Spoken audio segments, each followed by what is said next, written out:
Bueno, buenas tardes a todos. Yo soy Raúl Milán de la Federación Asturiana de Empresarios y el encargado de este programa FADE Saludable. Vamos a iniciar otra de las actividades dentro del programa y en esta ocasión con la colaboración de uno de nuestros colaboradores, que es el Centro Médico de Asturias. En esta ocasión vamos a realizar una jornada sobre neoplasia de mama, una perspectiva integral, que correrá a cargo del doctor Rogelio Robaina Escobar, especialista en oncología radioterápica del Centro Médico de Asturias. Como sabéis, va a ser grabada esta sesión y os enviaré a todos posteriormente el vídeo con todo el contenido de la misma, ¿vale? Podéis hacer preguntas en el espacio que trae preguntas y respuestas se la haremos a Rogelio al final de su exposición. Bueno, Rogelio, bueno, antes de nada también quiero agradecer a nuestro patrocinador principal, que es Mercadona, y a los diferentes colaboradores, que son 17, que gracias a ellos se lleva a cabo este programa FADE Saludable, ¿vale? Cuando quiera, Rogelio, empezamos la charla.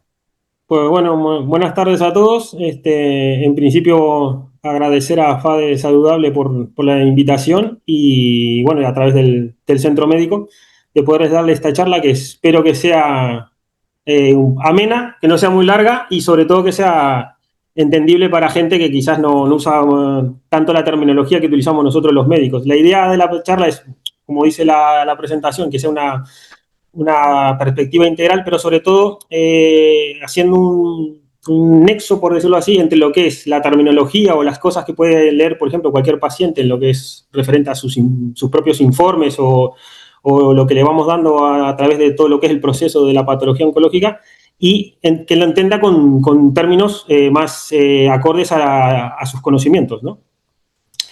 Pues bueno, el objetivo es eso, proporcionar una comprensión clara de lo que es la anatomía de la mama, el origen de la patología mamaria, ver un poquito lo que son las estadísticas y las prevalencias que hay a nivel aquí de España, describir todo lo que es más o menos los pasos que hay, es el diagnóstico precoz, todo lo que es los diferentes pasos que se van dando, las diferentes pruebas que vamos pidiendo nosotros los diferentes especialistas, para después meternos un poquito en el lío, que es el tema de los tratamientos, que han variado mucho en los últimos años y se están complicando cada vez más.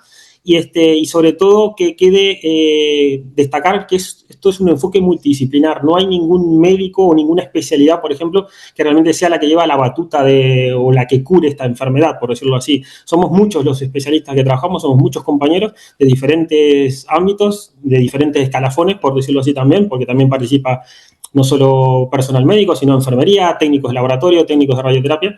Somos muchos los que trabajamos en esto y que es mucho más complejo de lo que a veces la gente piensa a priori, ¿no? La charla la iré dividiendo en un par de sesiones, o sea, para ordenarla un poquito, ¿vale? Empezamos con lo que es la introducción. Bueno, la neoplasia de mama, como la mayoría lo sabéis, pues es el cáncer más frecuente a nivel mundial en mujeres. Representa no solo un desafío, sino no solo a nivel de lo público, sino también a nivel de los privados, pero sobre todo tiene mucho impacto social en lo personal de la paciente que lo padece y del ámbito familiar, ¿no? Estamos constantemente en avances tecnológicos de investigación. Esto es un camino que lo vamos recorriendo, llevamos muchísimos años, pero que todos los años o cada poco ya va saliendo algo nuevo. O sea, que es algo que es bueno el saber que siempre hay algo nuevo que va saliendo. La mama, como cosa básica para que la gente lo entienda, pues bueno, está construida por lo que es la glándula mamaria propiamente dicha, que yo muchas veces les explico a los pacientes en la consulta que la glándula mamaria es como si viéramos un racimo de uvas. O sea, tenemos la uva, ¿vale? Que vendría a ser lo que son los lobulillos mamarios, que es la función ahí es producir la leche, que es para lo que está hecha el órgano. Después vendría a ser los cavitos de la uva, son los que son los conductos, los ductos o los que se van pues, transportando la leche y que tiene su salida a través de lo que es el pezón, ¿no? todo lo que nosotros vemos de la forma de la mama, esa forma redondeada, es porque adentro, lo que rodea esa estructura, que es como, ya digo, como si fuera un racimo huevo, pues es grasa y tejido conectivo, que es lo que da la estructura y el soporte al órgano, ¿no? La patología mamaria básicamente la oncológica, por decirlo así, se divide según las estructuras que estábamos diciendo. Está la patología neoplásica a nivel de lo que es el lobulillo, a nivel del ducto, y la principal en la unión ducto-lobuliar, que es la unión que se produce, ahí es donde se originan habitualmente la mayoría de las enfermedades neoplásicas, ¿no? Otro tema muy importante a saber es el tema de los ganglios linfáticos, ¿no? El drenaje linfático, que muchas veces, no, que tengo un paciente, no, que tengo un ganglio positivo, dos ganglios, pues bueno, desde el punto de vista anatómico, todos los ganglios linfáticos forman una especie de red que están entre ellos todos conectados, ¿vale? Y desde el punto de vista anatómico, para lo que es el tratamiento quirúrgico y desde el punto de vista radiológico, está dividida el área, los ganglios linfáticos de la axila en áreas. ¿Vale? Básicamente por debajo de la glándula va un músculo que se llama el pectoral menor y más o menos es lo que hace es diferenciar lo que sería el área 1, que estaría por fuera del pectoral menor, el área 2, el área 3 que está por debajo de la clavícula y el área 4 que son los ganglios que están por encima del nivel de la clavícula. Estos son todos extratorácicos, o sea, estos están por fuera de lo que es la caja torácica. ¿Qué pasa? Después está el drenaje de lo que es la mamaria interna. La mamaria interna es un drenaje que es de los cuadrantes internos de la mama, que esos son ganglios que son a nivel intratorácico y esos requieren tratamiento en caso de que tuvieran afectos, pues desde el punto de vista de no quirúrgicos, porque no se sacan ese tipo de ganglios, ¿no? Esto tiene mucha implicancia en lo que es la biopsia de ganglio centinela, que iré explicando un poquito después más adelante. Pero bueno, para que sepan que la mama está dividida por cuadrantes, que en realidad son 5, porque la cola axilar de la axila o el lóbulo de Spencer sería el quinto lóbulo de la mama, y las áreas ganglionares están divididas en 4 regiones, lo que son los extratorácicos y la cadena mamaria interna. El desarrollo de la mama, pues bueno, en las mujeres a nivel de la pubertad, eso está todo influenciado por el tema del aumento de la producción hormonal de los estrógenos. Durante el embarazo y la lactancia se produce la proliferación y la maduración de la glándula para la producción de leche, y la posmenopausia, lo que se produce es una involución de la glándula donde va aumentando lo que es el tejido adiposo. Todo esto, como siempre, está regulado por el tema de las hormonas femeninas, que son el tema de los estrógenos y progesteronas, que son una diana terapéutica que ya después veremos más adelante. Con respecto a las patologías mamarias, no todos los bultitos que puede palparse una mujer, una señora en la mama, son malos. O sea, hay mucha patología de la mama que es benigna, ¿vale? Los más comunes son los que denominamos nosotros fibroadenomas, que son unos tumores benignos sólidos, ¿vale? Que son más típicos en mujeres jóvenes, pero que se pueden ver también a diferentes edades. Después están quistes que se van formando, que son sacos con contenido líquido. Y después está la mastopatía fibroquística, que es, bueno, son cambios que habitualmente se relacionan mucho con dolor en alguna zona de la mama, con algún nudito que aparece, que vuelve a desaparecer, ¿vale? Pero esos son todas patologías que son benignas, no tienen riesgo de malignidad, lo que muchas veces, cuando dan mucha guerra a las pacientes o van consultando mucho o hay dudas de que podría haber algo escondido atrás de eso, pues a veces se biopsian o se extirpan, ¿no? Pero bueno, eso ya es en cada caso en particular. Y después tenemos todo lo que es el tema de la patología oncológica, ¿no? Que es propiamente el cáncer de mama, que son células que empiezan a crecer de forma descontrolada, por cuenta propia, sin ningún tipo de regulación, y ellas mismas son las que van reproduciéndose a su propia velocidad y tienen la mala costumbre, por decirlo así, de poderse ir a migrar a otros tejidos a través de los ganglios linfáticos o a tejidos a distancia, que es lo que comúnmente se denominan las metástasis, ¿no? Desde el punto de vista de la epidemiología y los factores de riesgo, pues bueno, los números según la SEOM, que es la Sociedad Española de Oncología Médica, los números del año pasado, del 2024, pues se diagnosticaron en España 36.395 nuevos casos, ¿vale? Más de 36.000. Tiene una prevalencia alrededor del 30% de cáncer, de lo que son el cáncer femenino es de origen mamario en la mujer, ¿vale? Y a partir, más o menos, la tasa de incidencia es habitualmente alrededor de unos 130 casos cada 100.000 habitantes, ¿vale? El tema de las edades, como digo yo, son los números que dan los números redondos, por decirlo así, que habitualmente pues es entre 35 y 80 es la máxima, o sea, son como los estándares, y la mayor prevalencia es de 45 a 65, pero bueno, por desgracia he tenido la mala suerte de atender gente pues de 26 años, la chica más joven que he atendido, y por ejemplo he tenido una abuela pues de 102.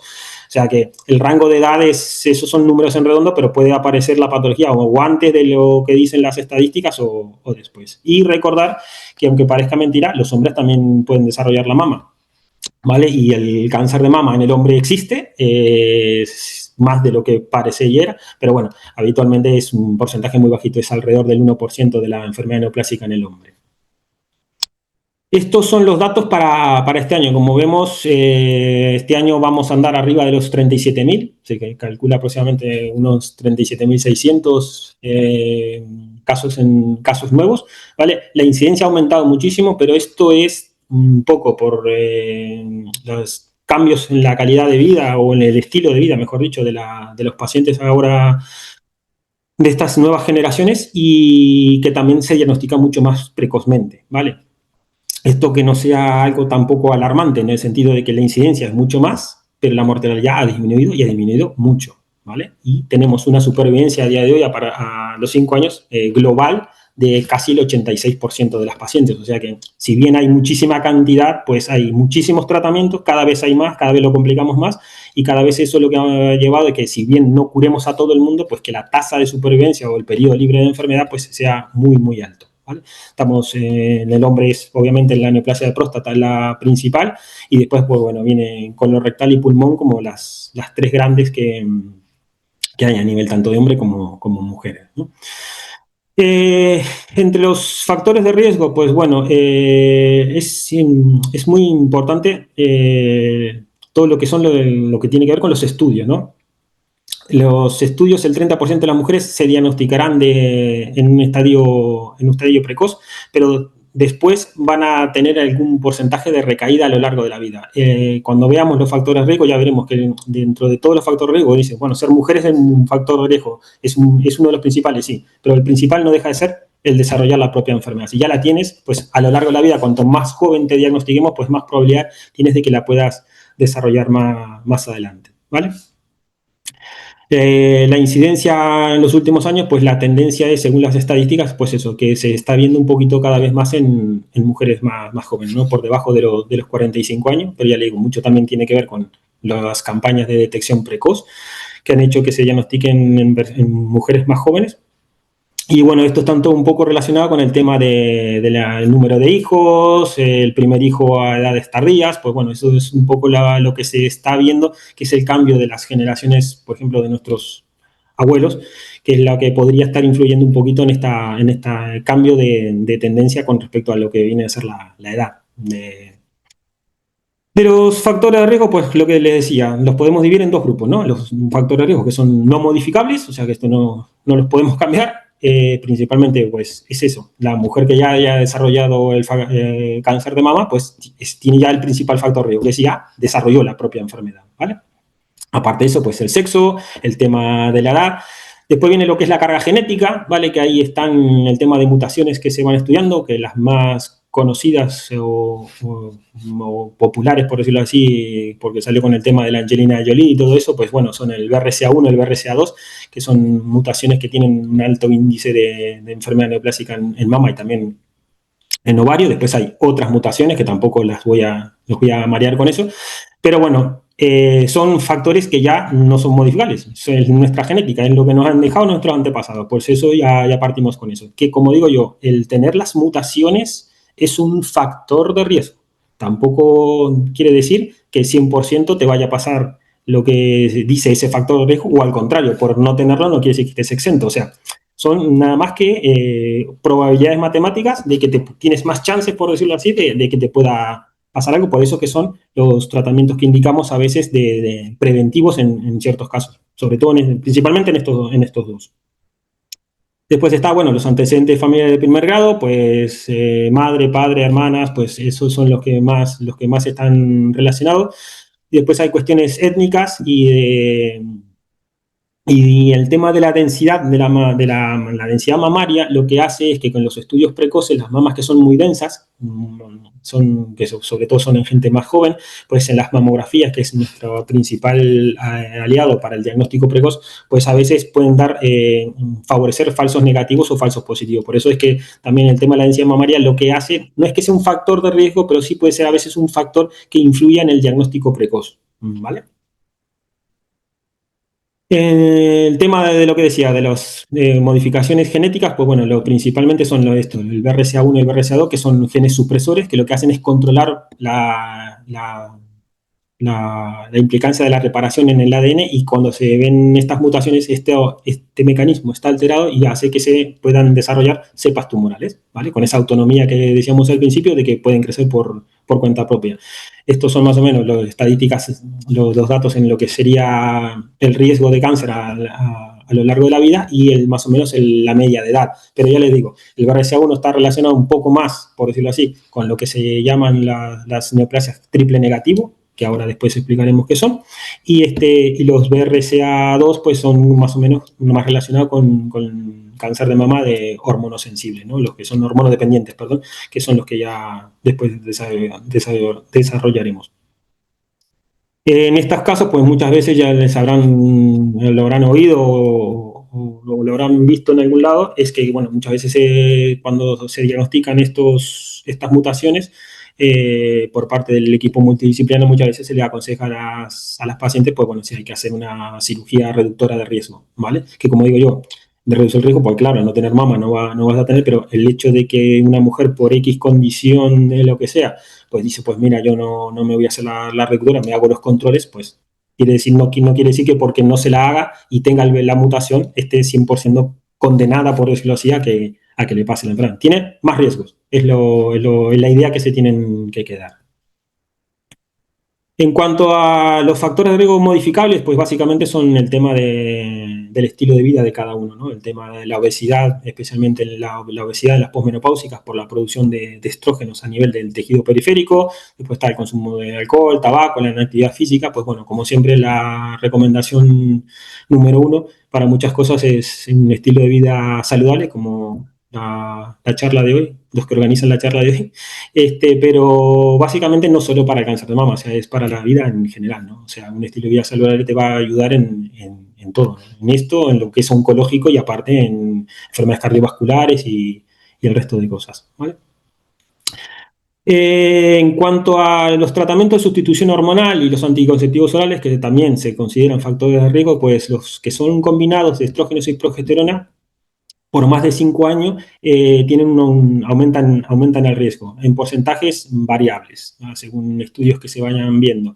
Los que tienen solo contenido de estrógenos tienen un poco menos de riesgo, también lo tienen, pero tienen un poco de riesgo, lo cual no quiere decir que los dejen de tomar. El que lo está tomando por alguna indicación en particular, que simplemente es tener más ese dato para poder hacer una vigilancia más exhaustiva de la paciente en concreto.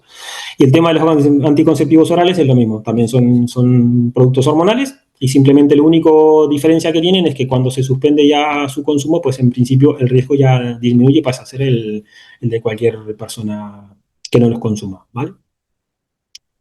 En cuanto a la prevención, pues la primordial es la primaria, por decirlo así, que es educar sobre los factores de riesgo y promocionar todos los estilos saludables, pero esto se puede o no se puede hacer, es más complejo y casi que nosotros cuando, desde el punto de vista médico, pues ya participamos ya en la segunda parte, lo que vendría a ser la prevención secundaria, ¿vale? Que el diagnóstico precoz, todo el acceso a los programas de cribado, de screening, es lo más importante, básicamente, porque es donde detectamos la mayoría de las lesiones en los estadios más precoces y eso quiere decir que tiene siempre muchas más papeletas para que las cosas vayan muy bien. Cuanto más avanzado encontremos la patología, pues los tratamientos ya pueden ser o más agresivos o más complejos o ya con menos posibilidades de éxito, ¿vale? Lo que sí hay que saber es que hay siempre factores socioeconómicos o geográficos que pueden diferenciar o dificultar de según dónde vivas o cómo te muevas o a qué recursos puedes acceder, pues que tengas el mejor acceso o no. Si bien están los programas de cribado públicos, ¿vale? Claro, según dónde vivas, gente que a veces con problemas de movilidad o que viene en algún pueblito en la montaña muy lejos, pues que no todos, si cuadra, tienen el acceso de la mejor forma o la mayor facilidad para este tipo de estudios, que ya les digo, es prácticamente el pilar fundamental de todo, ¿no? Después con el tema de la detección temprana, que en muchos folletos se dan, en médicos de atención primaria o en muchas cosas, es, por ejemplo, la autopalpación mamaria. Muchas mujeres pues se les enseña y hacen el examen mamario mientras se duchan o lo que sea, y eso ayuda a que muchas veces podamos, ellas mismas pueden decir, me he notado un bultito, y ya hacen una consulta precoz, ¿vale? O sea, y después está el examen clínico mamario hecho por un profesional, que habitualmente son cuando se hacen revisiones ginecológicas. Como digo yo, la palpación es muy importante, pero como siempre, vamos a palpar lo que esté más superficial a la piel. O sea, siempre te queda todo lo que no sea superficial, la duda. Por lo tanto, hay que hacerlo porque ayuda muchísimo, ¿vale? Pero el tema de los controles habituales y sobre todo las pruebas de screening, porque hay mujeres que, por ejemplo, se les hace daño a veces con el tema de la mamografía y son un poco reacias, la mamografía siempre te va a dar más información que lo que uno pueda palpar. Siempre la palpación va a ser o por la propia paciente o por un profesional, siempre va a ser algo más a nivel superficial, ¿vale? En cambio, hay muchísimas lesiones que nosotros detectamos con estudios de imagen que no son palpables, porque son de milímetros. Y eso es lo que hace que también el pronóstico mejore muchísimo. La mamografía de cribado, como les decía, es el pilar, prácticamente el pilar fundamental, ¿no? Es lo que detecta la neoplasia en las primeras etapas, básicamente el tema de densidades heterogéneas, cosas que no habían en la primera y aparecen en la segunda, alguna sombra, todas esas cosas son las que hacen llamar la atención al radiólogo para ver que puede hacer algo sospechoso y continuar el tratamiento, o directamente una mamografía que está normal. Las edades más o menos se empiezan a partir de los 40, 50 años según las guías o los protocolos de diferentes centros. Eso varía un poquito, también no es lo mismo una persona que nunca tuvo ningún antecedente a que la madre y la abuela han tenido, pues esas quizás hay que hacerle las mamografías a edades más precoces. Por eso también va el tema de qué edad hay que tocarla y hasta qué edad hay que hacerlas, pues es variable, porque claro que se puede hacer hasta los 65, una mujer de 67 pues tiene derecho si cuadra también a que se le pueda hacer una mamografía en condiciones y se le pueda diagnosticar algo precozmente a mayoría. Por eso el rango de edad es tan grande que a veces también en el tema de los estudios, pues quizás hay que también hacerlo un poquito más flexible, ¿no? Como todo, todos los estudios tienen falsos positivos y falsos negativos. El tema de la mamografía, sobre todo en mujeres jóvenes, con mamas muy densas, muy fibrosas, muy blancas, que por decirlo para que la gente lo entienda, pues a veces pueden esconderse cosas que no se ven. Por lo tanto, es muy importante el complemento que se hace muchas veces con la ecografía, ¿vale? Las mamografías también han ido variando desde el punto de vista de los aparatos que se hacen. Las mamografías simples, muchas veces una de los diagnósticos más precoces eran las microcalcificaciones que se llaman, pero tienen que ser microcalcificaciones agrupadas. Microcalcificaciones sueltas habitualmente son de patología benigna, digo, porque si alguien lee un informe para que no se asuste. Habitualmente las que son sospechosas a priori son generalmente microcalcificaciones cuando están agrupadas. La calidad de las imágenes han variado muchísimo con los diferentes equipos que tenemos hoy en día. De las mamografías ahora son digitales, después están las de tomosíntesis, ya hay mamografías con contrastes, o sea, según lo que se necesita, pues se van haciendo una técnica u otra. Y lo que le decía es esto, la ecografía. La ecografía es el complemento de la mamografía en muchos casos, aparte de decirte de lesiones sospechosas que no se ven bien en la mamografía, pues sí, pues parece que hay un nodulito denso, no sé qué, no sé cuánto, y básicamente es lo que utilizamos para hacer el tema de las biopsias, ¿vale? Por lo tanto, la ecografía es muy, muy, muy importante. La resonancia. Cuando se empezó el tema de la resonancia en la mama, al principio se pensó que era la panacea porque ve mucho mejor, por decirlo así, que si cuadra que la mamografía, o ve mucho más que la ecografía, pero pasó a ser un problema en el sentido de que veía demasiado.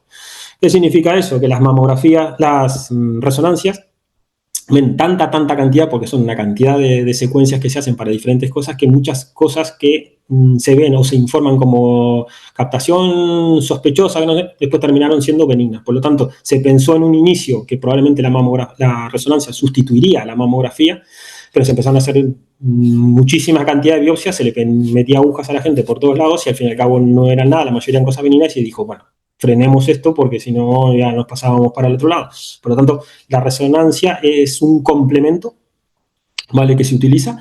Básicamente, la gran ventaja que tiene la mamografía es que en determinadas lesiones nos sirve para ver si hay multicentricidad o multifocalidad. Multicentricidad es que hayan lesiones diferentes en diferentes cuadrantes de la mama, y multifocales que hayan más de un foquito en el mismo cuadrante. Eso nos sirve para después, cuando hagamos el planteamiento del tratamiento, ver si se puede hacer un tratamiento conservador o un tratamiento más radical como una mastectomía. Pues nos sirve muchas veces para eso, y también para ver si hay lesiones bilaterales. ¿Vale? Porque hay algunas lesiones pues, que tienen un poquito más de riesgo de ser bilaterales, y con la resonancia pues, nos aporta todo ese tipo de información. Estas son, bueno, imágenes que he sacado de algunas lesiones que están, bueno, son obvias, son muy grandes, pero bueno, muchas veces aparecen cosas muy pequeñitas, captaciones muy precoces, que a veces hacemos biopsias y resulta que después no es nada, ¿no?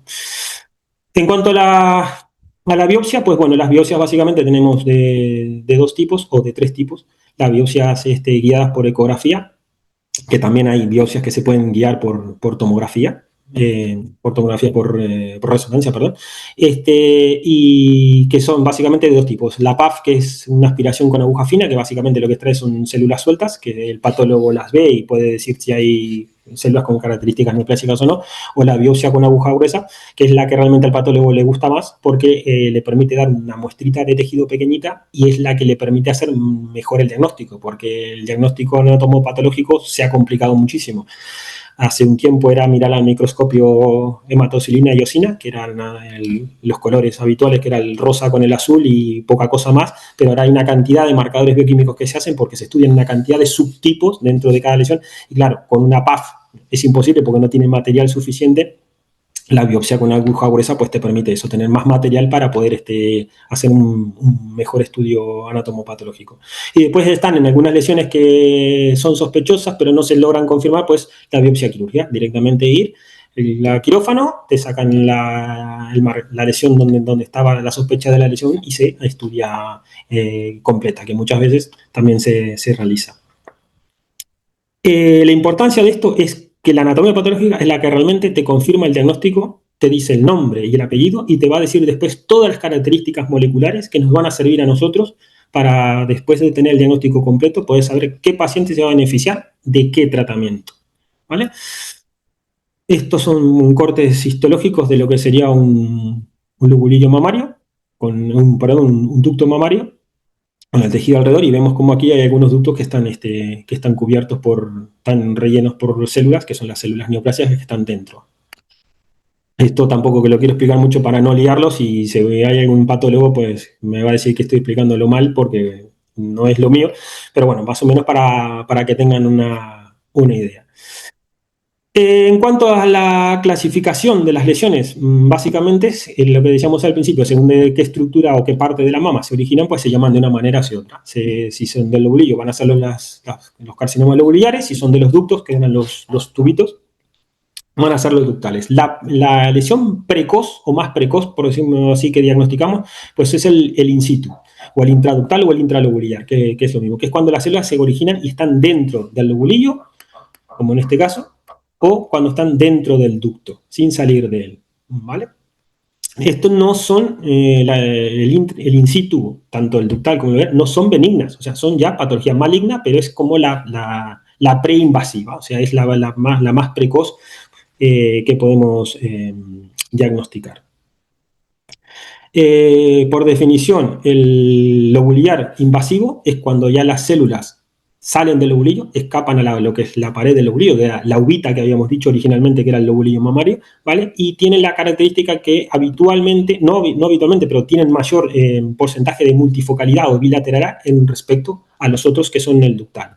El ductal es el más común de todos, ¿vale? Es alrededor del 80% del cáncer de mama son ductales, que se originan en los ductos mamarios, y lo mismo, cuando la lesión empieza a salirse del ducto, es lo que nosotros denominamos carcinoma ductal infiltrante, o cuando sale del lobulillo, lobulillar infiltrante. Digo, para que términos que pueden leer algún paciente en algún informe que les demos, pues más o menos para que sepan. El infiltrante no es que se ha ido fuera de ningún lado, es simplemente que quiere decir que se ha salido del lobulillo o que se ha salido del ducto, ¿vale?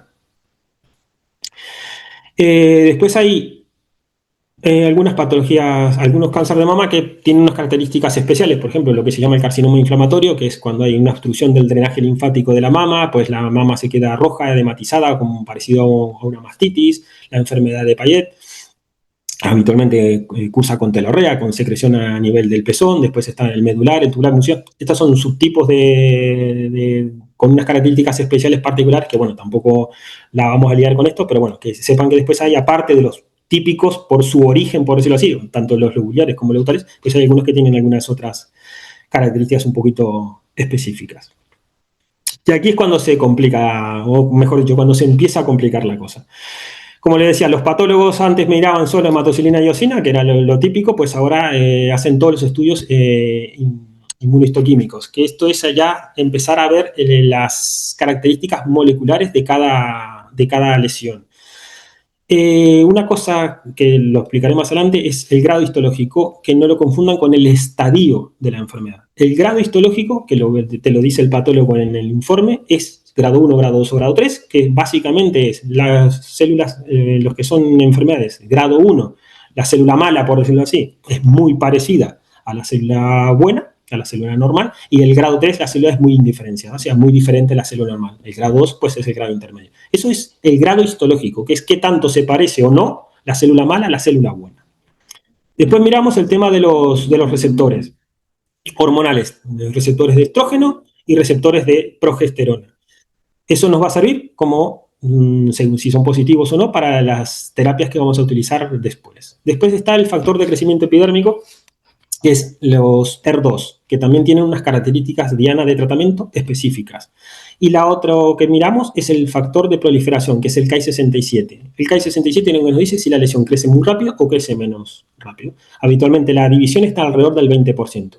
Los Ki por encima del 20% pues crecen un poquito más rápido, los Ki-67 por debajo del 20% pues son lesiones que crecen más lenta. Esta es como lo básico que empezamos a estudiar al principio. Respecto a esto, lo empezamos a agrupar de una manera y otra y empezamos a jugar con ello. Las lesiones que denominamos nosotros luminal A, por ejemplo, son las que tienen receptores positivos con un ER2 negativo y un Ki-67 por debajo del 20%. El luminal B es lo mismo, pero con un Ki superior. Cuando el Ki es por encima del 20% es lo que denominamos luminal B. Después tenemos las lesiones que son ER2 puras, que quiere decir que solo tienen el factor ER2 positivo, pero los receptores hormonales son negativos. Después están habitualmente son los luminal B ER2, que tienen otro tipo de terapia también, y el triple negativo, que el triple negativo, o sea, lo que es característico, por ejemplo, que cuando las pacientes vienen, pues dicen, es que porque se lo comenta un vecino o quien sea, pues me ha tocado el peor el triple negativo. Yo siempre le digo, el triple negativo no es que sea el peor, es que al ser el triple negativo, que no tiene receptores, ni tiene el factor de crecimiento epidérmico, el ER2 positivo, nos deja con menos armas terapéuticas. O sea, no es que sea el peor de todo, porque ir bien o ir mal pueden ir cualquiera, ¿vale? Pero sobre todo yo intento tranquilizar en ese sentido. No es que sea el peor de todo, es que ya tengo de los tratamientos que tengo pues ya 2 menos que ofrecer, por decirlo así. Yo lo veo malo o más malo que los otros, básicamente en ese sentido, ¿vale? Todos tienen tratamientos, o sea que después ya los veremos. Y esto es otra vez más o menos lo mismo. La diferencia que hay, los luminales A con el Ki-67 por debajo del 20% van a requerir después tratamiento hormonal. Los que tienen un luminal B con un Ki por encima del 20, pues también a veces en estos lo que se amerita es pedir un test genómico, que lo veremos más adelante, que nos va a dar unos rangos de probabilidades de que sea mayor recurrencia o lo que sea y ver si hay que agregar algún tratamiento en particular. Los luminales B ER2 se requieren terapias dirigidas anti el factor ER2, van acompañados también de quimioterapia y como son luminales van con hormona.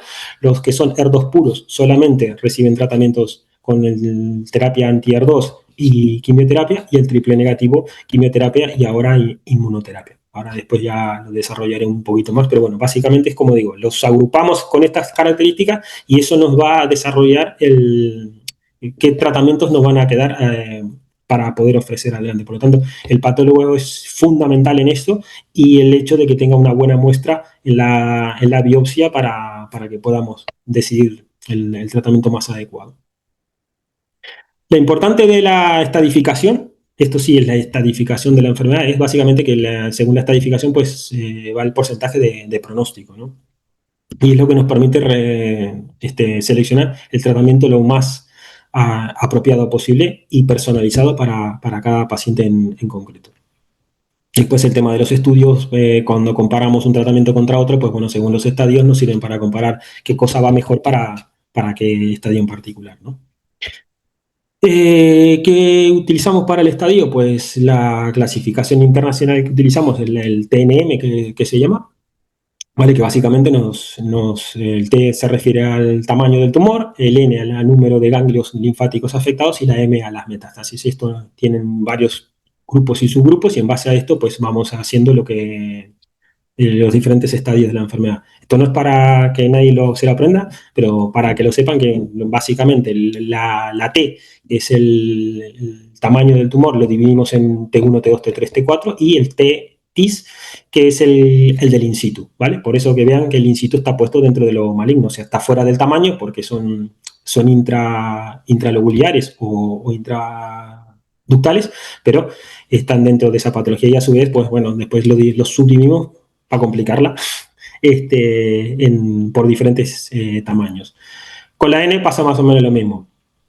El tema de la N, lo que les quiero poner un poquito de hincapié es en el tema de las micrometástasis, que a veces podrá haber leído algún paciente en un informe, no, es que tenía micrometástasis. ¿Qué significa eso? Pues micrometástasis es que son bueno, son más de 200 células, pero que la metástasis en sí dentro del ganglio es menor a 2 milímetros.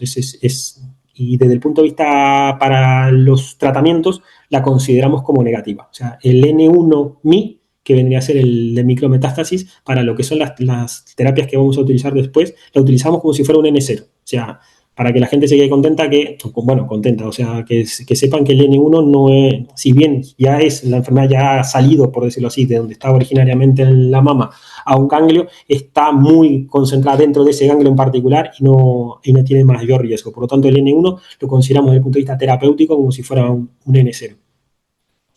Y bueno, según el número de ganglios, pues eso es N1, N2, N3, 1 a 3 ganglios, de 4 a 9 o más de 10 ganglios afectos.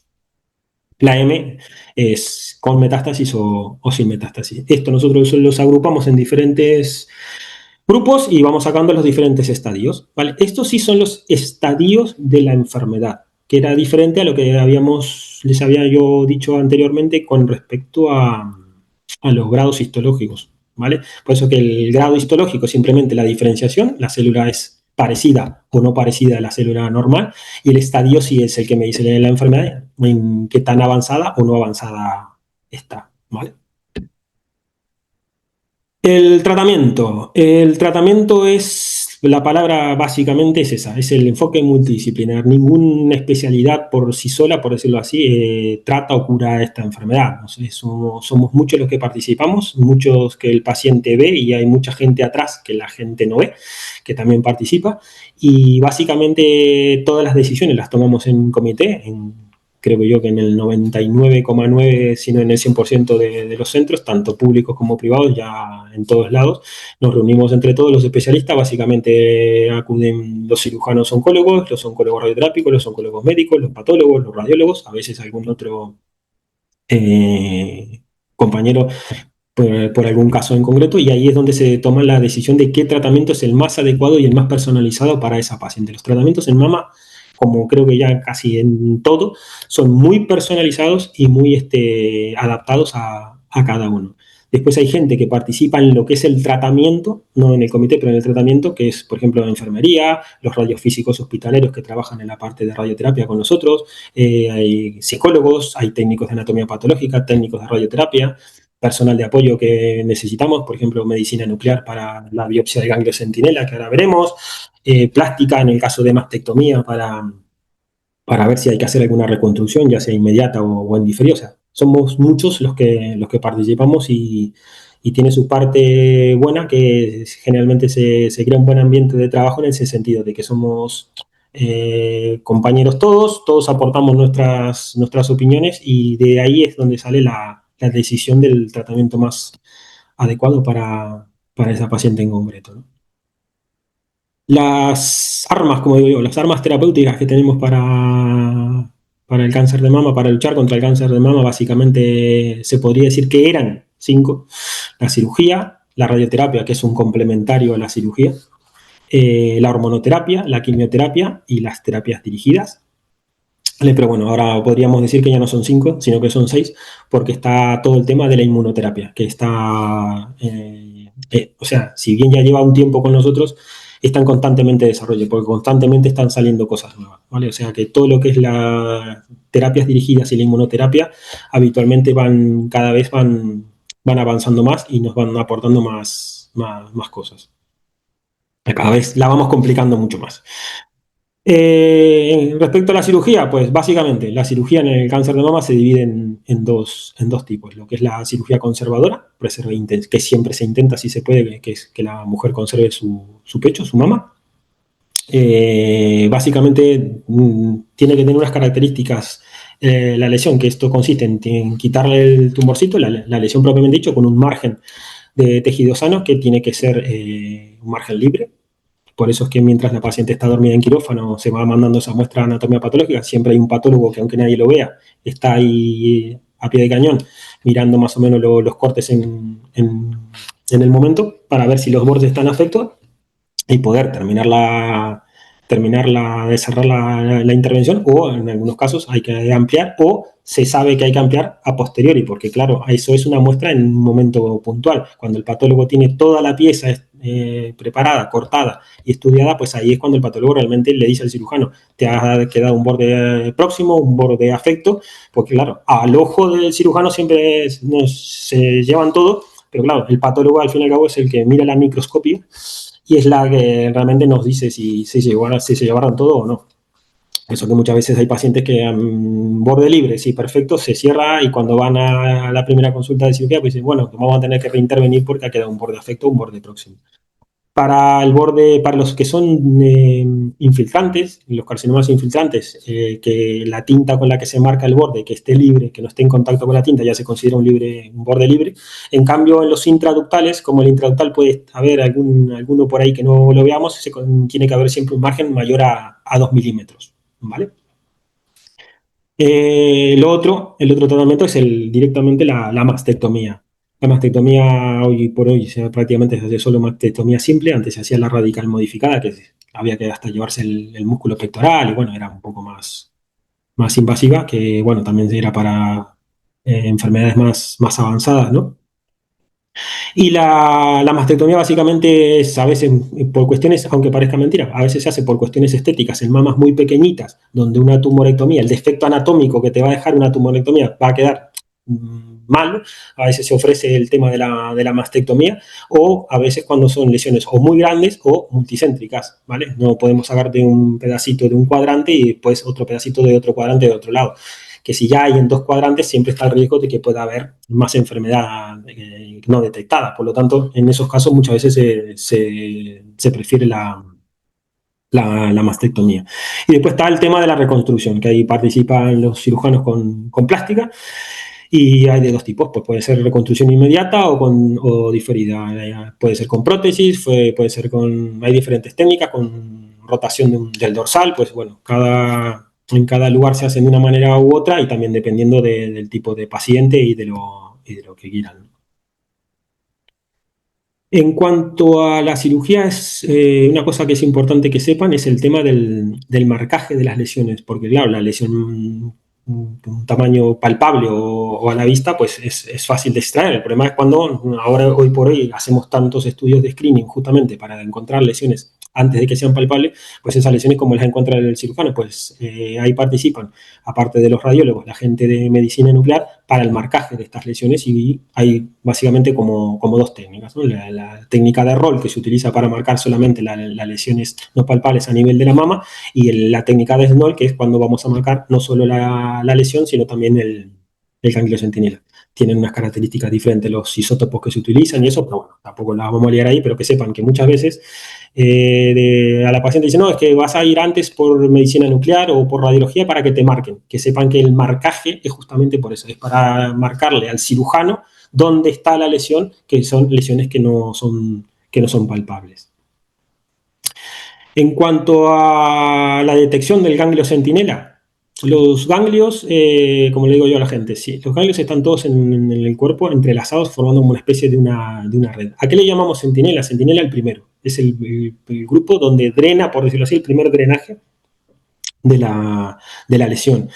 Se pueden marcar la lesión, como dijimos anteriormente, con la técnica de Snoll, que marca con un isótopo radioactivo que después se sigue con una sonda en quirófano para encontrar dónde está la captación y quitar esa zona donde están esos ganglios, o también se pueden marcar con tintes azules, que en algunos hospitales se utilizan, que muchas veces las mujeres después de la cirugía les queda como una especie de un hematoma enorme, que no lo es, sino que es el tinte ese azulado, que como contiene hierro, pues es parecido a lo que sería un hematoma, que demora varios meses en reabsorberse, pero que se termina yendo. Pero bueno, que sepan que se pueden marcar con cualquiera de esas dos técnicas, tanto con tinta o con un isótopo, dependiendo también del lugar, de si tienes disponibilidad o no de medicina nuclear para ir al quirófano, y en algunos lugares hasta se hace la doble marcación. El tema del ganglio centinela, te pueden sacar un ganglio, dos o tres. Hay gente que a veces pregunta, ¿un ganglio me han sacado solo uno? O no, me han sacado tres. No es ni mejor ni peor. Simplemente que la zona de drenaje, pues había un ganglio, habían dos, o habían tres, o cuatro, o cinco. O sea, eso no influye. Lo importante es que donde drenaba la lesión, sea uno, dos, tres, cuatro o cinco ganglios, que se te saquen y se analicen, ¿vale? Y después está la linfadenectomía. La linfadenectomía es quitar todos los ganglios de la axila, pero como les mostré al principio, que está dividida por regiones, los cirujanos solamente hacen la linfadenectomía de lo que sería el área 1 y el área 2, lo que está alrededor de la mama. Los ganglios que están por debajo de la clavícula o por encima de la clavícula y después están los de la mamaria interna, esos no se hacen disección, esos siempre quedan. Por lo tanto, esos a veces requieren de otro tratamiento complementario, que es con radioterapia. ¿Vale? Los pacientes que porque el isótopo no migró o que no se pudo detectar por algún problema técnico o por lo que sea, el ganglio centinela, a veces se realizan las linfadenectomías simplemente porque no sabe si había ganglios o si no había ganglio, pues se hace directamente la linfadenectomía. Pero también siempre siguen siendo del nivel 1 y 2. El tema de la axila es un tema que está en constante cambio, o por lo menos últimamente, y en discusión, porque las guías internacionales van un poco variando un poquito, porque las tendencias de los nuevos estudios y los nuevos enfoques terapéuticos es, por decirlo así, ser cada vez menos invasivos, o sea, tender, por decirlo así, a operar menos, a irradiar, o sea, a quitar menos los ganglios y poderlos irradiar, ¿tá? Porque la radioterapia es tributaria en esos tejidos. Por lo tanto, los tintes van por ahí, pero bueno, tampoco hay nada decidido 100% a nivel global, a nivel mundial en ningún lado, y en cada reunión que se hace año a año, pues aparecen estudios y cosas que van tirando para ese lado, pero bueno, de momento, si se puede hacer, se hace la linfadenectomía y después el tema de la radioterapia, pues complementaria o no, dependiendo del caso. Pero bueno, que es un tema en discusión, ¿vale?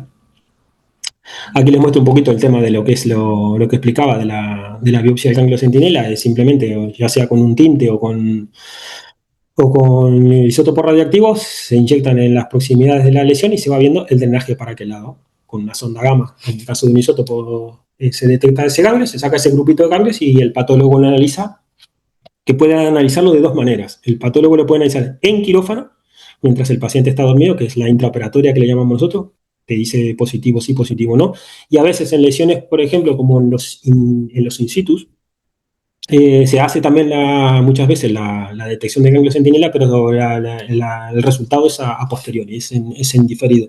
O sea que hay personas que por lo que sea han tenido la mala suerte que había después una lesión y requieren una linfadenectomía a posteriori, pero habitualmente lo más común es que se hagan en el intraoperatorio, pero cuando ya son infiltrantes, ¿vale?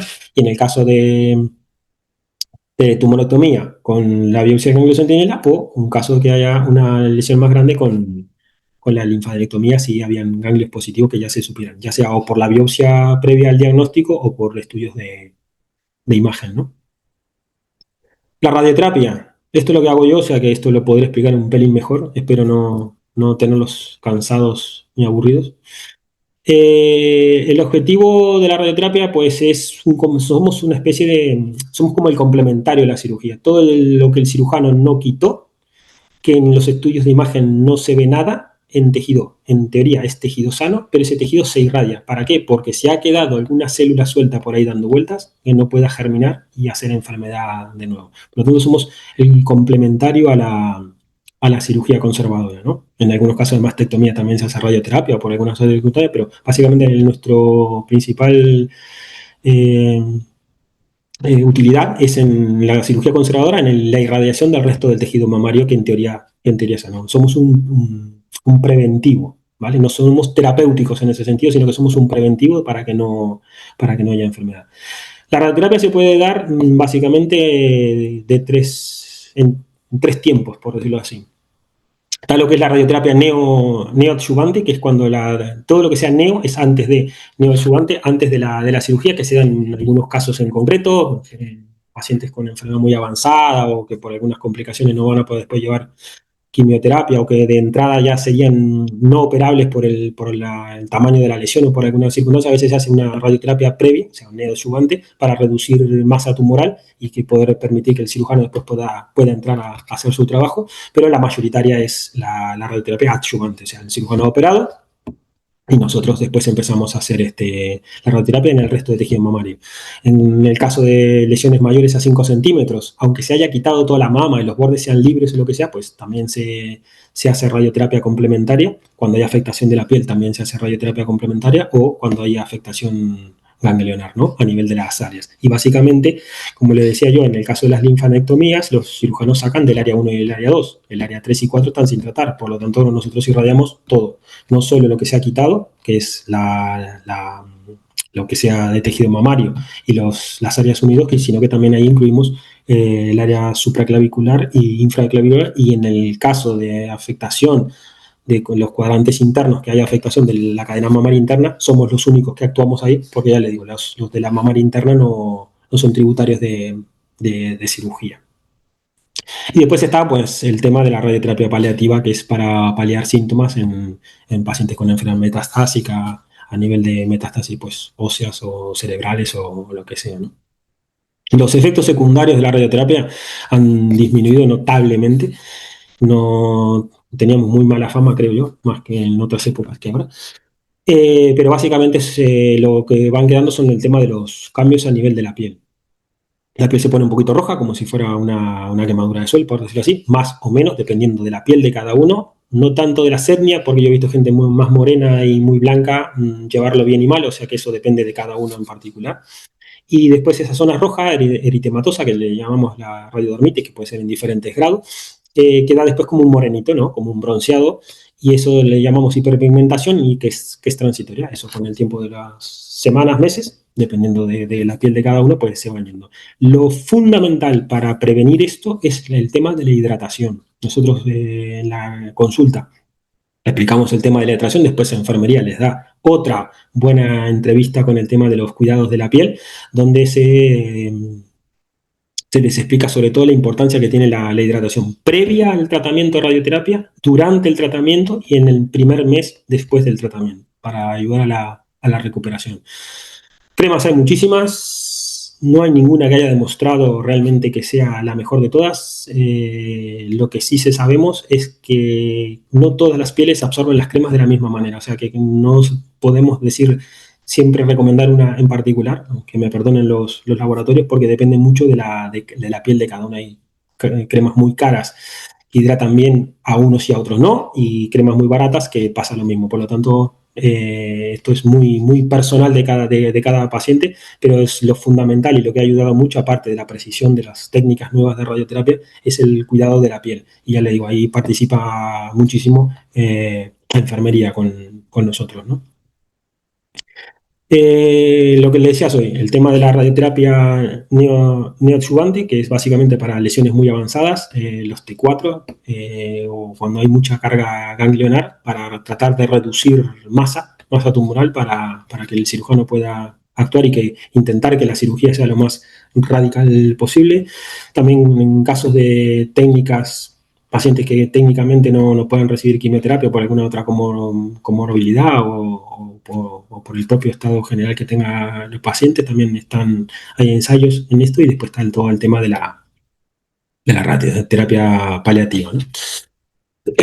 Nuestro trabajo de radioterapia es un poquito diferente a otros, por decirlo así, complejo y complejo, porque participamos muchos. Esto no es como, no viene en un blister ni viene en una cajita que la abres y está hecho. Esto se hace a la medida. Esto sí que es un tratamiento personalizado para cada paciente.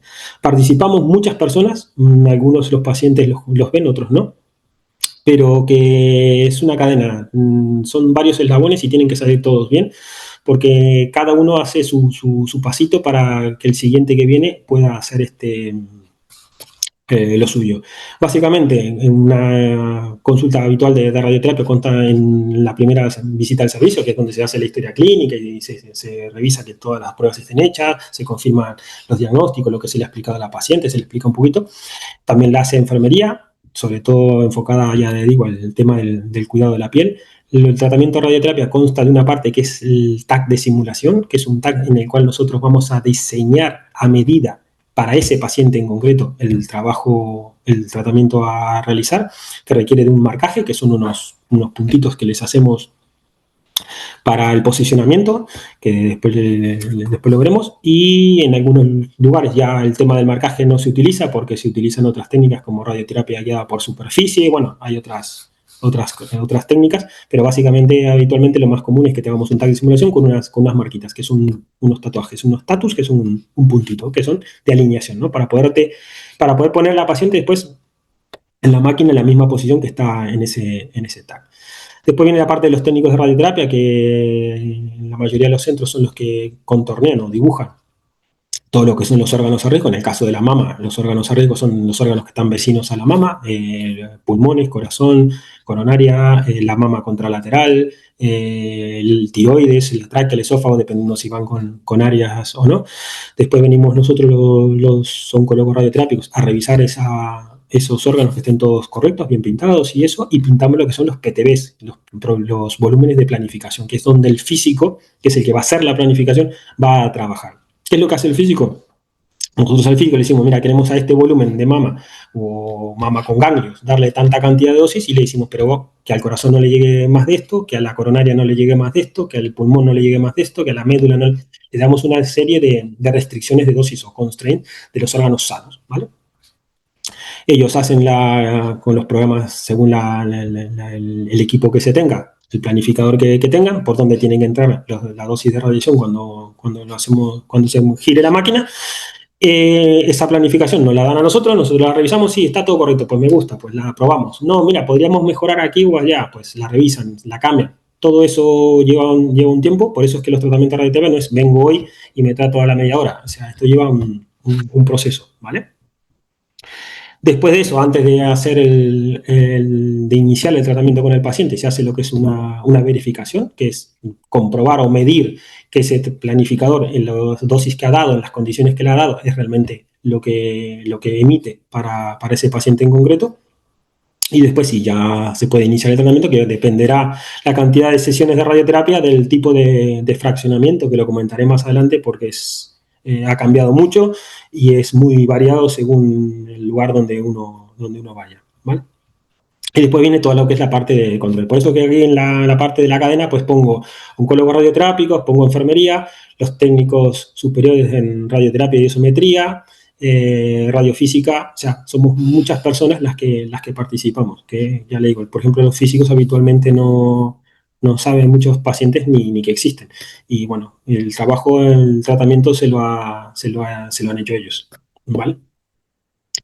Esta es la foto de nuestro TAC de simulación. Básicamente es el soporte en el que ponemos a las pacientes para realizar el TAC. Es un TAC común y corriente, sin contraste, o sea que siempre le decimos a la gente que pueden venir desayunando, que no hay ningún problema. Lo más importante, y que siempre lo recalco, es que tienen que estar en la posición, como va a ser la posición exacta, milimétrica, en la que van a estar después todos los días en la sesión, lo más importante es que estén cómodas, porque es en la posición en la que van a estar después el resto de los días, ¿vale? Eso es muy importante. Y es cuando hacemos ese tag, es cuando hacemos el marcaje, ¿no? La posición que utilizamos es siempre con los brazos hacia atrás, hacia arriba de la cabeza, justamente para que cuando la máquina vaya realizando el tratamiento, pues no irradiar el brazo, ¿no? Esto es un acelerador lineal, una máquina de radioterapia. Las salas, como ven, son unas salas grandes, que la gente viene un poco el tema de la claustrofobia por la resonancia, lo que sea. No, no, tranquilos, es una sala muy grande. La máquina gira alrededor, no te va a tocar, no vas a ver nada, simplemente va a pasar como si fuera un TAC de mucha potencia, personalizado a eso, porque en el fondo no dejan de ser fotones, lo mismo que utilizamos para hacer estudios de imagen, pero de muchísima más potencia y localizados al órgano que estamos tratando. Por donde sale la radiación, la boca del acelerador, del cabezal, tiene esta forma que tiene unas laminitas metálicas. Estas laminitas lo que hacen es abrir y cerrarse, y lo que hacen pues moldear y adaptar la dosis al órgano que estemos tratando para proteger los que están al lado, los órganos vecinos. Esto es las imágenes que nosotros vemos en el planificador. En este caso sería para tratar, por ejemplo, una mama izquierda. Las imágenes son siempre vistas desde los pies del paciente, ¿no? La cabeza sería hacia adelante, por lo tanto siempre de este lado es el lado izquierdo. Los órganos a riesgo que pintan los técnicos: pulmones, corazón, coronaria, la mama contralateral, médula, después esófago, tráquea o lo que necesitemos según la localización. Nosotros contorneamos el volumen que realmente queremos que el físico nos irradie. Lo vemos en los diferentes tipos de cortes: sagital, coronal, axial, ¿vale? Y los físicos después son los que hacen preparan ese tratamiento en base a diferentes técnicas. Básicamente, en física tendrían 3 técnicas para realizar el tratamiento, que es la técnica más común, que es la técnica de 3D conformada. Un campo que básicamente consiste en que el físico pone por dónde entra el gas y por dónde sale. Lo marca los haces fijos, y lo que ponen son segmentos o subhaces dentro de ese pequeñito para poder moldear y conformar mejor la dosis. Después están las técnicas de MRT, que son varias inclinaciones. En la de 3D habitualmente son simplemente 2 campos, un campo oblicuo inferior y otro, un tangencial inferior y un tangencial superior. Cuando hay MRT, lo que hace son varios campitos que entran por diferentes lugares, nos ayudan a moldear un poquito más la dosis, a adaptar la mejora de determinados órganos, pero si se fijan, hay un poquito más de dosis azul. La dosis azul, esta es la que tenemos nosotros coloreada como las dosis bajas, das un poquito más de dosis baja alrededor. Son siempre tolerables, ¿vale? Son siempre dentro de rangos tolerables, pero que lo sepan que es la principal diferencia con el respecto al otro. Y después están las técnicas de VMAT, que es, para que lo entiendan de una forma fácil, por decirlo así, en la MRT la máquina lo que hace es, se pone el cabezal de la máquina en una posición determinada, irradia, mueve las laminitas, irradia, se mueve las laminitas, irradia. En cambio, cuando hace arcoterapia, directamente se está moviendo continuamente el brazo de la máquina y constantemente las laminitas a la misma vez. Permite una conformación muchísimo más precisa. Se amolda a formas muy raras, de una forma mucho mejor, pero si se fijan, el baño de dosis muy bajita pues es mayor que las otras técnicas. ¿Qué técnica es mejor? Pues no se sabe, porque en realidad no es la técnica lo principal. Aquí es adaptar qué técnica va mejor para qué mama, en qué anatomía en particular, ¿vale? No todas las mamas hay que hacerlas en 3D, ni todas las mamas hay que hacerlas en VMAT. Hay que adaptar qué técnica es la más adecuada para esa paciente en concreto, por esa anatomía en concreto, ¿vale? Esto es lo que nosotros nos muestran los físicos, es una planificación, y aquí nosotros lo que verificamos con estos gráficos, pues justamente que son las curvas de histograma de dosis y volumen, es cuánta dosis recibe cada órgano. Nosotros cuando le hacemos la prescripción al físico le ponemos un listado al PTB, que es el volumen que nosotros queremos irradiar. Quiero que le des tanta cantidad de dosis entre este rango y este rango, no te pases de tanto. Pues los órganos, pues el corazón puede aguantar tanto, el pulmón tanto, no sé qué, y nos fijamos cuando ellos nos lo devuelven el tratamiento ya realizado, pues que nosotros comprobamos que todo lo que nosotros hemos pedido en las curvas, pues se cumplan. Cuando nosotros le damos el ok al físico, es cuando el físico y ahí ya empieza a hacer la puesta en marcha, preparando o sea, la puesta en marcha del tratamiento, haciendo la verificación previa a que el paciente reciba el tratamiento, la primera sesión. Así es como están los pacientes en la sesión de tratamiento. Esto es lo que yo digo, lo verde son las luces láseres, esas que utilizamos nosotros para posicionar al paciente en la máquina. La máquina, aunque nosotros el paciente lo ponemos con esos láseres que están puestos con los centralizados en los tatuajes que realizamos el primer día, no dejan de ser cosas que están en la piel, por lo tanto, todos los tratamientos, antes de que el paciente se irradie, se hace lo que es una imagen que ahora la voy a mostrar, que es una imagen de verificación en tiempo real de que está posicionado milimétricamente exacto, ¿no? Esta lo comento porque a muchos pacientes, bueno, aquí se los ofrecemos a todos lados, pero ya cada vez se hace más en todos lados, que es el tema del tratamiento de la mama izquierda y es un poquito peculiar con respecto al de la mama derecha.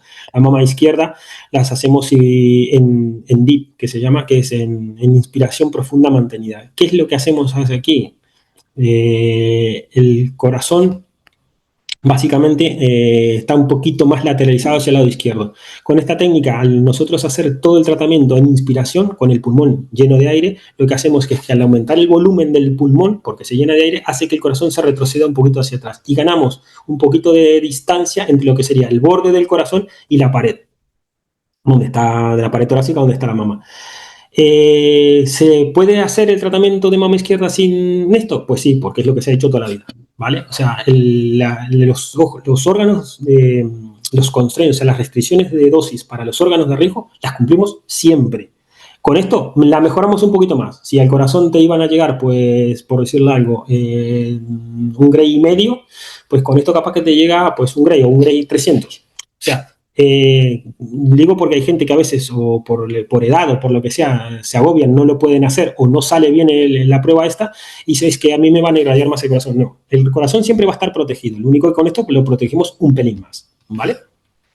Básicamente la mujer lo que hace es que le ponemos un detector, una cajita de plástico con un detector en la pared abdominal, lo que hace es regular el ciclo respiratorio y cuando la paciente está aguantando en respiración, que esto, claro, lo hacemos ensayar a la paciente el día previo para que más o menos se adapte a cómo es la dinámica de esto, vemos qué rango de respiración va, porque cada uno tiene una capacidad pulmonar diferente. En ese rango es lo que vamos a nosotros marcar para que mientras la barra blanca esta, que es la respiración en ese momento, esté dentro de ese rango, la máquina va a estar operativa. Por lo tanto, ¿qué es lo que hace la mujer con su propia respiración o con su propio ciclo respiratorio? Prender y apagar la máquina según el ciclo respiratorio.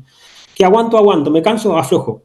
Si me aflojo, me tengo que quedar tranquila. ¿Por qué? Porque la radioterapia se va a cortar, tanto cuando estemos haciendo la imagen o cuando estemos tratando el tratamiento. En este caso, la paciente se cansó o lo que sea, bajó la respiración, automáticamente esto se corta. O sea, solo va a estar irradiando la máquina cuando esté dentro de ese rango que nosotros vimos previamente. ¿Vale? Y esto es lo que yo les decía, un corazón está siempre un poquito más hacia el lado izquierdo, si nos fijamos aquí, y cuando hacemos el tratamiento en inspiración, pues aumentamos esta distancia. Simplemente para lograr una protección extra del corazón, pero que se queden tranquilas que las que por lo que sea, se les ha hecho sin esta técnica o porque en el centro donde están no está disponible, pues el corazón siempre está igualmente protegido porque la dosis es siempre dentro del rango de tolerancia, ¿vale? Con respecto a las imagen guiada, toda hoy por hoy la radioterapia siempre ha sido guiada, pero hoy más que nada en los tiempos que corren, con las máquinas nuevas, es lo que les decía yo. Con los tatuajes, nosotros te ponemos en la posición exacta, pero a simple vista, por decirlo así, de cómo estabas el día original, ¿vale? Pero con este sistema lo que hacemos es que tiene unos paneles al costado de la máquina, una imagen en tiempo real para ver si la mesa electrónica hay que hacerle una mínima corrección, milímetro para arriba, para abajo, para la derecha o para la izquierda, lo que sea necesario para que es exactamente igual. Cuando estás ahí es cuando realmente nosotros aplicamos el tratamiento. El tratamiento básicamente en radioterapia en mama dura minuto, minuto y medio, no demora más, ¿vale? Es más el espectáculo de mientras te suben, te alinean, te hacemos la imagen, una cosa y otra, por eso que las sesiones son de unos 8 o 10 minutos más o menos, pero lo que es el tratamiento sí, que es cuando la máquina está operativa, pues es alrededor de minuto y algo. En el caso de las mamas en inspiración a veces es un poquito más largo porque depende de la respiración de cada mujer, pero básicamente es un tratamiento que es sumamente rápido. En cuanto a las sesiones de radioterapia o las dosis, pues esto ha variado muchísimo. Esto es lo que yo he visto en diferentes lugares de España donde he trabajado desde el 2010 a la fecha, por decirlo así, que ha variado mucho. La radioterapia cuando yo empezaba, por decirlo así, eran muy largas, se hacían tratamientos que eran de 25 días y aparte después había que venir a hacer el bus que se llama. El tratamiento de la mama, según las características de la lesión, pues se da una dosis de radiación a toda la mama, una, y después a la zona del lecho quirúrgico, era donde estaba la lesión original, si tienen algunas características, se da un poquito más de dosis, que se llama el bus. Inicialmente todo se hacía por separado, o sea, se venía y se irradiaba durante 5 semanas toda la mama y después se venían casi 2 semanas más a irradiar nada más que un campo de tratamiento más pequeñito. Después eso con las técnicas se fue mejorando y se fueron haciendo integrados, ¿vale? Hoy día, por decirlo así, de las 33 días, o sea, o de las 6 semanas y pico, casi 7 semanas que era inicialmente, pues el tratamiento se podría decir que hasta hace casi nada el estándar era el de 3 semanas, ¿vale? Que es dar tanto la radioterapia de toda la mama como el bus integrado en 3 semanitas, pero desde la pandemia para aquí salió lo que es el tratamiento FAS, que es el tratamiento de la radioterapia de la mama en 5 días. Que te hagan 5, que te hagan 15, no es ni mejor ni peor, ¿vale? Esto es algo que hay que aclarar porque en muchos lugares no lo hacen todavía. Básicamente es el tema de que vienes menos días, el fraccionamiento es, la dosis total es menor, pero la dosis diaria es más alta, ¿vale? Tiene exactamente la misma eficacia, ¿vale? Y el tema de los efectos secundarios hasta se podría decir que es menor por el hecho que el principal factor, o sea, el principal efecto secundario de la radioterapia, como les dije hace un rato, era el tema de la piel es más agradecida a estos tratamientos más cortitos. La piel sufre cuanto más se lo prolongas en el tiempo. Los tratamientos, yo me acuerdo en la época de residente, que venían una cantidad de días, a partir de la segunda, tercera semana, las mujeres todas venían súper morenas, porque se les ponía la piel muy roja y después les quedan unos morenos muy importantes. Ahora estos tratamientos de 5 días, prácticamente en los 5 días de tratamiento la mama ni se cambia de color, a veces aparece una rojeza un par de días hasta después del tratamiento, pero la piel sufre mucho menos en este tipo de tratamientos, ¿vale? Pues básicamente, ¿se le puede hacer a todo el mundo? Pues no. El tratamiento, estos tratamientos de FAST, por decirlo así, se utilizan básicamente para los que no sean T4, o sea, lesiones que sean cirugía conservadora después de un in situ, que eran los TIS, que les había dicho hoy en la estadificación, los T1, T2 o T3. Y que no hayan tenido, por ejemplo, irradiación de la mama contralateral. ¿Por qué? Porque cuando una paciente ha tenido un fraccionamiento, una dosis de radiación a una dosis diaria en un tratamiento previo, para que los físicos hagan la sumatoria de cálculo de cuánto se llevan ahora con la nueva planificación, pues es más complejo y se intenta hacer el mismo fraccionamiento que llevaron anteriormente para poder sumar cuánta dosis llevo al pulmón antes y cuánta le voy a dar ahora para que la sumatoria total pueda seguir cumpliendo los requerimientos que necesitamos.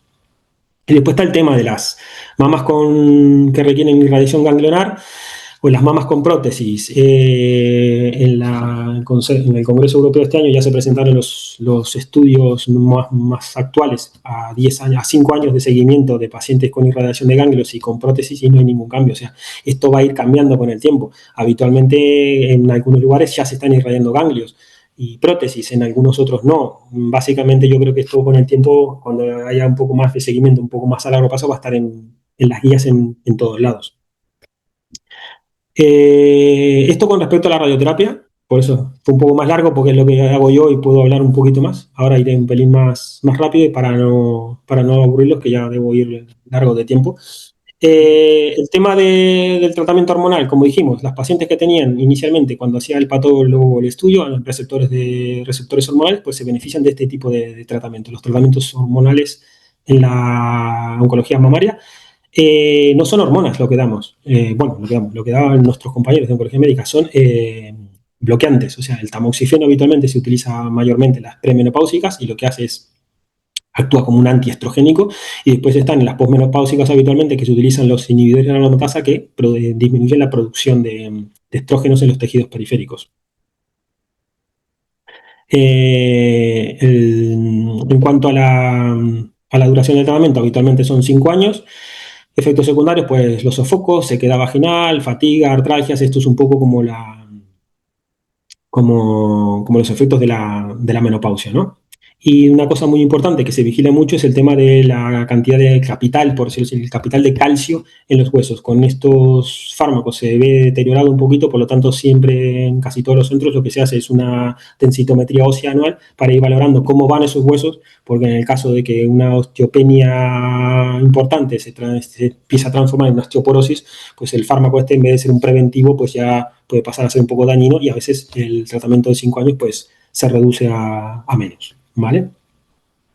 Las quimioterapias, pues bueno, las quimioterapias, igual que la radioterapia, pero aquí se pueden ser o neoadjuvantes, o sea, antes de la cirugía, adyuvantes después de la cirugía o paliativas en caso de pacientes con enfermedad muy avanzada. Los efectos secundarios, pues náuseas, vómitos, fatiga, la caída del cabello, que es la más importante, pues el tema de las neutropenias, que es que te bajen, o sea, la disminución de glóbulos blancos o glóbulos rojos, y el porqué de todos estos efectos secundarios, como le digo yo, la quimioterapia son fármacos que matan células que se dividen rápido, no sabe diferenciar la buena y la mala, por eso que los efectos secundarios es que en nuestro cuerpo habitualmente tenemos una cantidad de células que constantemente se están desarrollando, por lo tanto, son células que la quimioterapia cuando va por la sangre pues no sabe cuál es la buena y la mala y también las mata. Por eso es que todos los efectos secundarios son consecuencia de eso, de que no sabía diferenciar la buena de la mala, por decirlo así. Los esquemas básicamente se basan en antraciclinas y taxanos. Por decir así, el taxano creo que fue la última quimioterapia que se desarrolló. Ya después, en lo que es tema de quimio como tal, no se han desarrollado nuevos fármacos. Básicamente lo que se hace ahora son las combinaciones, ¿vale? Habitualmente los ciclos comunes en mama son 4 ciclos de antraciclinas y 12 de taxanos, unos son cada 21 días, los taxanos son semanales, y esto, bueno, oncología médica los varía a veces también según características especiales o si lo tiene que combinar con algún otro fármaco. En cuanto a las terapias dirigidas, pues las terapias dirigidas lo que hacen son atacar una vía específica molecular de esa célula para que esa célula se muera, ¿vale? Que lo típico que tenemos nosotros es el tema de los tratamientos ER2. ¿Se acuerdan que cuando mirábamos, una de las cosas era si tenían el factor de crecimiento epidérmico pues bueno, los pacientes que tienen ER2 pues llevan unos fármacos especiales, que son con nombres raros, como siempre, el trastuzumab, el pertus son los más famosos, que lo que hacen es inhibir vías moleculares para que estas células se mueran, ¿no? O sea, esto va generalmente siempre en combinación con tratamientos de quimioterapia. Después para los BRCA1 y los BRCA2 también hay otros fármacos, ¿vale? Que tampoco los vamos a ligar de otro. Y después está el sexto dedo, como les decía yo, que es el tema de la inmunoterapia. La inmunoterapia, por decirlo así, son fármacos que no matan nada, no matan ninguna célula tumoral. Lo que hacen es activar nuestro propio sistema inmunológico para que sean nuestras propias defensas las que reconozcan esas células y sean los mismos glóbulos blancos los que la destruyen, ¿vale? El mayor desarrollo, sí, esto empezó con el tema de pulmón, ¿vale? Pero el mama también se Perdona un hacía... momentín, Rogelio. Dime. Es que vamos un poco fuera de tiempo. ¿Te queda mucho tiempo? No, me quedan 5 o 6, más de eso nada. Pues Muy vale, largo, ¿no? con 5 minutos vale, venga, perfecto. Va. Lo que decía, lo de las técnicas de inmunoterapia, que la inmunoterapia lo que hace, básicamente es activar nuestro propio sistema inmunológico para que sean nuestros propios linfocitos, por decirlo así, los que maten las células estas. Hay diferentes fármacos, que no los voy a liar con ello. Y la diferencia, pues eso, entre lo que serían terapias dirigidas y la inmunoterapia lo que hace es activar el sistema inmunológico, las terapias dirigidas destruyen una vía molecular de esa célula para que esa célula se muera. Los tratamientos estos son tratamientos que son más duraderos, sobre todo los de inmunoterapia, porque claro, el sistema inmunológico se tiene que activar, esto lleva un tiempo. Y encima, si te han dado quimioterapia, tienes bajas las defensas, o sea, tienes que recuperar tus defensas para que después el sistema inmunológico se active para que después pueda ser efectivo. Por lo tanto, que son tratamientos que son un poco más largos, ¿no? En oncología últimamente lo que está haciendo muchas veces en algunos pacientes, sobre todo los que les dije al principio que eran los que tienen los KI altos, son los test genómicos, que muchos pacientes les han dicho, no, es que tenemos que hacer un estudio que se manda al extranjero, ¿no? El Oncotype, el MammaPrint, son estudios que lo que utilizan son técnicas moleculares, genéticas, para ver quién realmente se beneficiaría o no de hacer tratamientos de quimioterapia adyuvante. El Oncotype y el MammaPrint, pues básicamente lo que se utilizan es, como les decía, para pacientes que tienen un KI elevado, que puedan beneficiarse de quimioterapia para reducir un riesgo de recidiva local. El Oncotyme se divide en bajo riesgo, riesgo intermedio o riesgo alto, y el Mamaprim es binario, o sea, o alto o bajo. Básicamente no es que uno sea mejor que otro, en algunos se ven más, más genes, se estudian más genes que en el otro, pero bueno, básicamente los dos nos ayudan para eso, para básicamente a oncología médica orientarlo si hay alguien que se beneficia o no de la quimioterapia. En cuanto al seguimiento, pues el seguimiento es básicamente multidisciplinar también, como básicamente los que participamos directamente en el tratamiento somos tres especialidades: cirugía, oncología radioterápica y oncología médica, pues lo hacemos básicamente entre nosotros tres, espaciados o a la misma vez, eso depende un poco de la dinámica de cada centro, y lo fundamental es el tema del control periódico con la mamografía anual, con o sin ecografía, dependiendo de se beneficia. En algunos centros se piden analíticas, ya sea por temas de seguimiento, por si han llevado quimioterapia, para ver cómo está el capital de glóbulos rojos, glóbulos blancos, ¿vale? El tema del calcio por el seguimiento hormonal, y en algunos centros todavía se piden marcadores tumorales en mamas que no son muy fiables, no son muy específicos, y en muchos centros se han dejado de hacer porque realmente no diagnostican precozmente nada. La mamografía sigue siendo el chivato fundamental, ¿no? Pues a veces se piden pruebas especiales como un PET o algo, pacientes que ya eran una enfermedad avanzada al principio, pero bueno, básicamente si no, nada más. En cuanto al calendario, los controles son estrictos o más estrictos durante los primeros 2 años, que es cuando mayor riesgo hay, y después habitualmente se van espaciando más, y a partir de los 10 años, si no ha habido ninguna recaída, ninguna recidiva, se puede considerar que la paciente ya tiene el riesgo de tener una enfermedad en la mama como cualquier otra paciente normalmente, ¿no? Fundamentalmente hay que tener apoyo psicológico. No todas las pacientes lo llevan todo de la misma manera, o sea que el apoyo psicológico muchas veces hay que ofrecerlo, a veces lo hace la propia enfermería, a veces directamente derivamos al especialista. Después está todo el tema que no la voy a liar, pero con el tema de la rehabilitación, sobre todo el tema del linfedema. El linfedema del brazo es el más común, pero que sepan que también hay linfedema a nivel de la mama, que la mama se queda a veces como más pesada, más edematosa, y también existe el linfedema de la mama, pues eso también hay que tenerlo en cuenta. Mantener el tema de la nutrición y el ejercicio físico, que sobre todo eso ayuda a tener un poco también la mente despejada, que la mente a veces cura mucho más que otras cosas que hacemos nosotros.